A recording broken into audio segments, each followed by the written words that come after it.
Bueller, joined tonight by my nemesis, I think, Tom Bartel. How are things, Tom?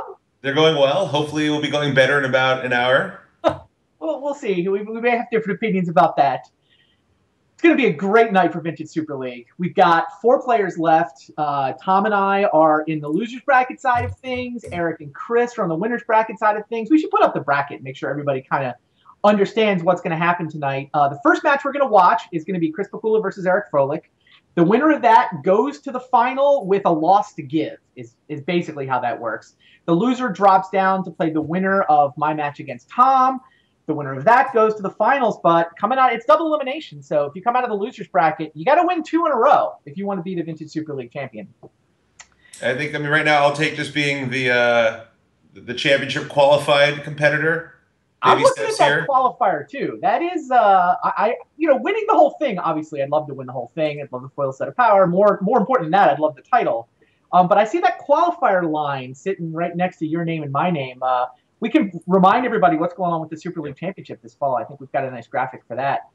The top three from this Vintage Super League, mini season, if you will, qualify for the Super League Championships in the fall. That's going to happen right after Battle for Zendikar comes out on Magic Online.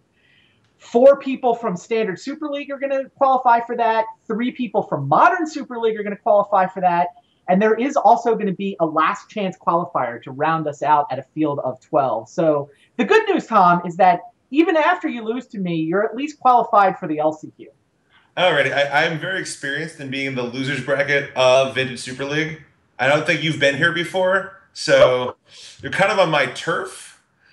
Back to the walls where I can show up and do some good work. So hopefully I can 2L you in this little set. We shall see. Yeah, it should be an interesting match. I mean, we played this match once already, obviously. We did. I reversed one outed you, I think, right? Or two outed you? I counted it up. I actually had 5 bricks in my 41 card deck because the Okay. Pyromancer are all bad. Like in my head, I was thinking every draw is good except the last lightning bolt. And it was like one of the Stay Puft Marshmallow Man moments, right? I envisioned my doom, and then poof, the last lightning bolt in my deck appeared like the Stay Puft Marshmallow Man. But I yeah, appreciate you doing that again for me. yeah, I'll try. I just have to not think about it, right? If I can just block it out of my mind, it won't happen. Isn't that how this works? Something like Ghostbusters that. logic. But yeah, the young Pyromancers would also have been bricks. Basically, I needed Sure. to draw a land or a blue card. Yeah, I mean, it happens. 5 bricks I out of mean, 1 card. that's magic. I'm actually kind of happy we get the rematch, right? We get to sort it out on the field of battle. Looks I think like it's one of the more, I think, enjoyable matchups that we have out of these decks. I mean, there are obviously a lot of like shops lists, which, well, very powerful deck. I think probably the best deck, objectively speaking, in Vintage. I kind of hate playing against it. So I'd much rather be playing against you, and we can have a really interesting kind of match and see who can come out ahead. yeah. At the end of the day, that's actually why I chose the Grixis Therapy deck I'm playing. Is that I wanted to play interactive Magic, right? Sure. Cabal Therapy, Snapcaster Mage. It's like in my heart of hearts, I think I knew the Shops deck was more powerful, and I think Shops is actually the best deck in Vintage right now. I certainly bend the ear of some of the friends I still have in R&D whenever I get the chance. You guys should take a look at this at some point from a VNR point of view. I do think Shops is a little bit too good. And in particular, I don't want the best deck to be the non-interactive deck, right? The deck that Right. just Agreed. make decisions interact with each other. But I had the same issue with if Dredge was the best deck by a lot. I think you want to just take it down a little bit. Those decks can be good, but they shouldn't be as oppressive as they. And I think banning. I don't know what you ban. If you ban one of the Thorn and Amethyst type effects, or you ban Chalice. Those are kind of weird cards to ban. But restrict, but yeah. oh sure, in this case, yeah, obviously restrict is a good point. Um, Lodestone Golem. I don't know. I Just think thoughts I go think the there. options are Chalice and Lodestone Golem. I think those are the cards you look at. And at some level, like, because the thing is with Thorn and Sphere Resistance, people only play like 6 of them. So like restricting one of those wouldn't even change the deck that much. Sure. I mean, maybe if you wanted to restrict both of them, but I would go for Chalice just because I think it's the one that's the hardest to interact with. That said, it may be that Eric Froelich is right, and he's just like, whatever, just as people are going to be on workshops, I'm going to show up with land still, and I'm just going to show people both sides of my hand. Smack, smack. He's looking to go 3-0 against workshops sitting up there in the winner's bracket. You We'll definitely see. can metagame against it. I mean, the deck's not invincible by any stretch, and you can metagame against it without going, I think, as far as you have to beat Dredge. So certainly that's reasonable, and you can just expect them, kind of the decks that police themselves. And we're seeing that. I mean, Eric with a great call there. A deck that crushes workshop thing is good with the way that VSL has evolved. Yeah, I just found it frustratingly hard to metagame against the Shops deck because I feel like their turn one draw and the fact that they have chalices can just lock out so many of your ways to interact with them. Definitely true. Which is why I'm a fan of try to take it down a notch. Like, make sure the metagame can react to it the way the metagame can clearly keep Dread just checked, where it doesn't go away. It's still a threat, but it's not, omnipresent. Yeah, so that's the state of Vintage. I guess we have 4 totally different decks, don't we? I've got the kind of beatdownish Pyromancer deck. You're on combo with Doomsday. Chris is on a Workshops deck. Eric on Landstill, sort of the dirtily controlled deck. Pretty interesting set of 4 decks, actually. I agree. I think it's a nice cross section of kind of what you can be doing in Vintage today. I think we get hopefully some fun games tonight, and we can see who's going to emerge victorious. We do have one announcement to make before we get to the Vintage Magic. I want to let people know what's going on next for Super League. So we did this little 3-week mini season of Vintage Super League to feed into the Super League Championships. Standard Super League is coming up next, and as of the last week, I've locked down the entire roster. We now know exactly who is going to be playing in Standard Super League. I don't even know if you've seen all these names yet, Tom. I have not. Let's put the roster up on the board and see what we got going on. There you go. Standard Super League Season 2 is going to have 12 players, and they're going to be divided up into 3 different groups of 4 players each. So the actual format is round. It's kind of like a soccer tournament, like you'd see at a World Cup soccer tournament. Round robin inside the group, top 2 from each group advance to what works out to be a 6-person playoff. So there'll be a couple of buys, tiebreakers. I can go into all those details. But what do you think of this crew, Tom? I mean, some of the best names in Standard are certainly up here. Some of the best players today. It's a pretty impressive set of groups. I wouldn't want to be in Group B. I mean, no free wins in that group. You don't want to be in Group B, but you also kind of do want to be in Group B, right? Because, I mean, these are hand-paired groups. It's not like it just randomly put the 4 of the best players in the world into that one group. I mean, we definitely built the league with these sort of themes in mind, because I thought that'd be really cool to watch evolve at the group stage. I don't know. I just remember John Finkel giving an answer about being expected to win on the Pro Tour, and he's like, I prefer to be expected to win. It means you're good. It means people think you're good. Sure. And not to say the other groups are that much worse off. I mean, Group A, obviously Raptors, one of the best players, arguably of all time. Certainly one of the best players today. And then Gerard, Tom Ross, and Cuneo are all great too. Tremendous results from all 3 of those guys. So I think Group C, maybe Cheon might have a little bit of an unfair edge relative to other people, just because he's the only player in Group C that really is a Pro Tour mainstay. He has the best resume in Group C for sure, from a Pro Tour point of view, anyway. But Kenji plays more Magic than arguably anyone, right? Streaming, I guess, basically every day. Pretty much. And Marshall and Gabby are also very active Magic players, so probably not. I think it's a mistake to assume that Paul's going to coast through that group. But obviously, I think the preseason favorite there. I'll buy that. You gonna pick a favorite for all the groups? I like this line of thought. I would have to go with Josh in Group A. Even though Josh has taken a little bit of a step back from Magic recently, he's busy with an actual job again. Mm-hmm. He's returned to the world of the working, like some of the rest of us. But I think he's probably still the favorite in Group A. And then it's hard. Owen or Brad in Group B. I mean, I think it's hard to pick against Brad in a standard event, but Owen just always wins. So I feel like Paul always wins too. He just doesn't play as much as the other guys. That is true. Even more impressive to me.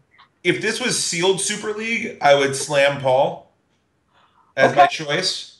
But I feel like the standard is, the Brewers, like Brad is just so ahead of the metagame, and just like this is what he does, living the SCGs. Yeah. And he does that more than anyone else in this list. So it gives him, I think, a leg up because he's just always thinking standard. That's fair. Whereas the other guys have more of a split focus. Oh, totally fair. All right, so there's your roster. Standard Super League Season 2. What do you guys think out there in the chat? Group A needs a Paul. That's what the chat has decided. I'm sure we'll get enough Pauls involved.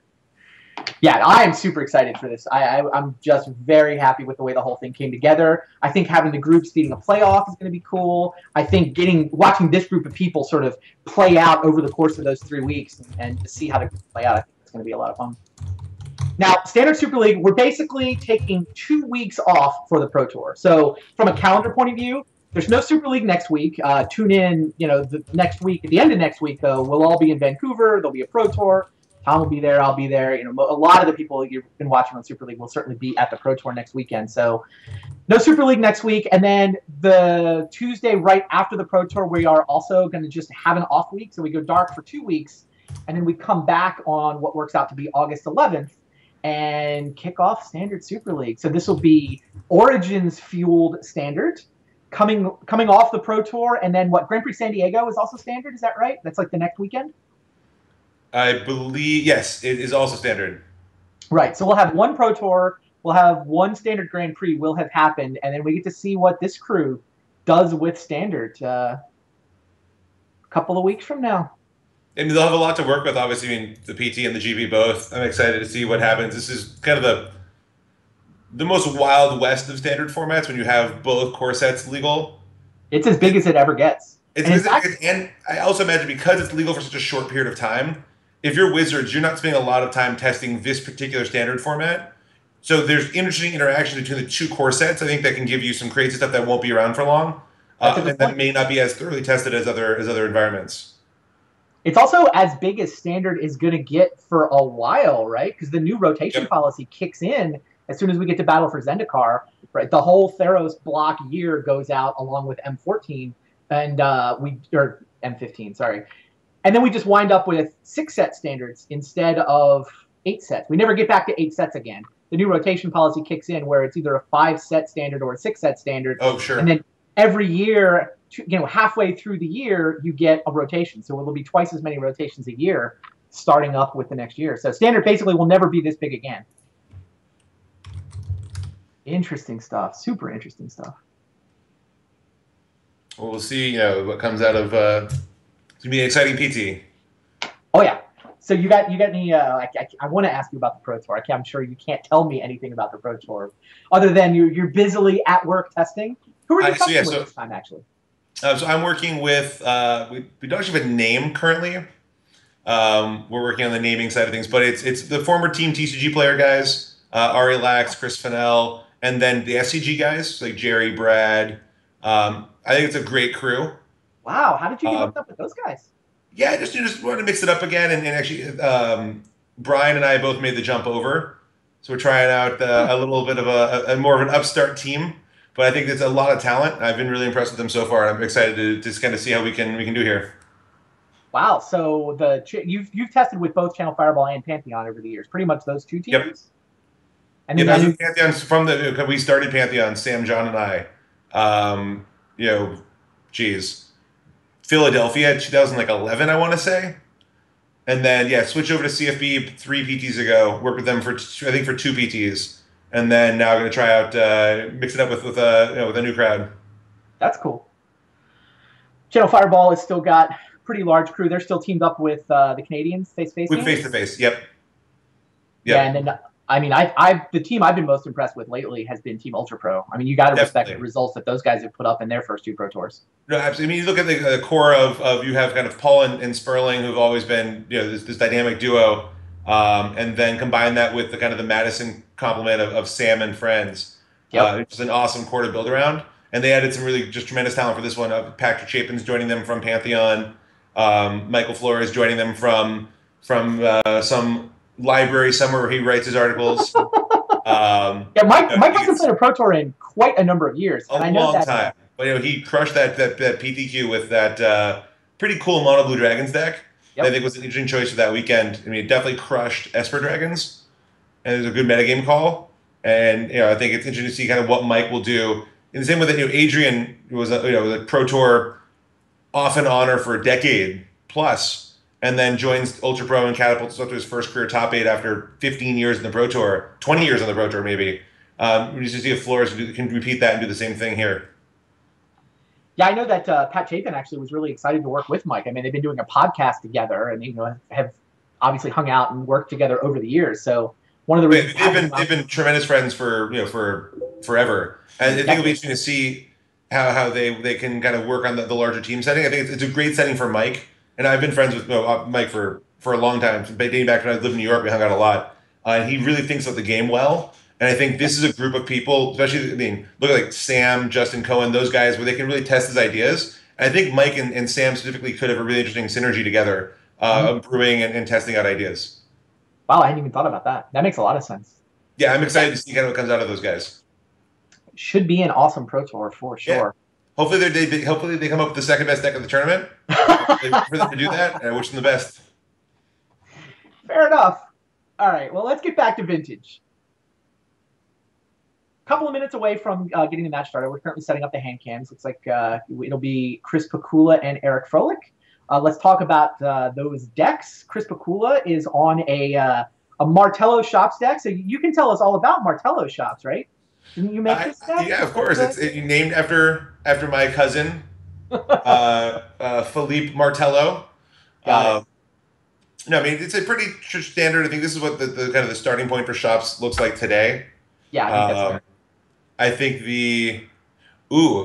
I didn't even notice this, but there is now a Black Lotus in Chris Pakula's Shops list. Well, Chris he was playing the Terra Nova Shops. Oh, true. You're right. Terra Nova Shops was the shops he ran in previous seasons of Vintage Super League, and the guys who built the Terra Nova Shops deck felt like you had enough acceleration, you needed a little more business, so they actually chose not to run a Black Lotus. They instead were able to sort of squeeze one extra creature into the deck. But that was Terra Nova Shops. It was Terra Nova because the lands were attacking. It had a lot more sort of mission. Right, the Manland plan was definitely a big part of that deck. Yeah, so I apologize about that transition. There are so many flavors of Shops, and it can be tricky to keep them all straight. This one, I think, it's the call it the Forge Master, which is really the key differentiator here, is having that package and the ability to go get your one-ofs, whether it's the Sundering Titan or the Steel Hellkite, the Wormcoil Engine to put away the game. Yeah, I think it's a good deck. I mean, I think it's going to be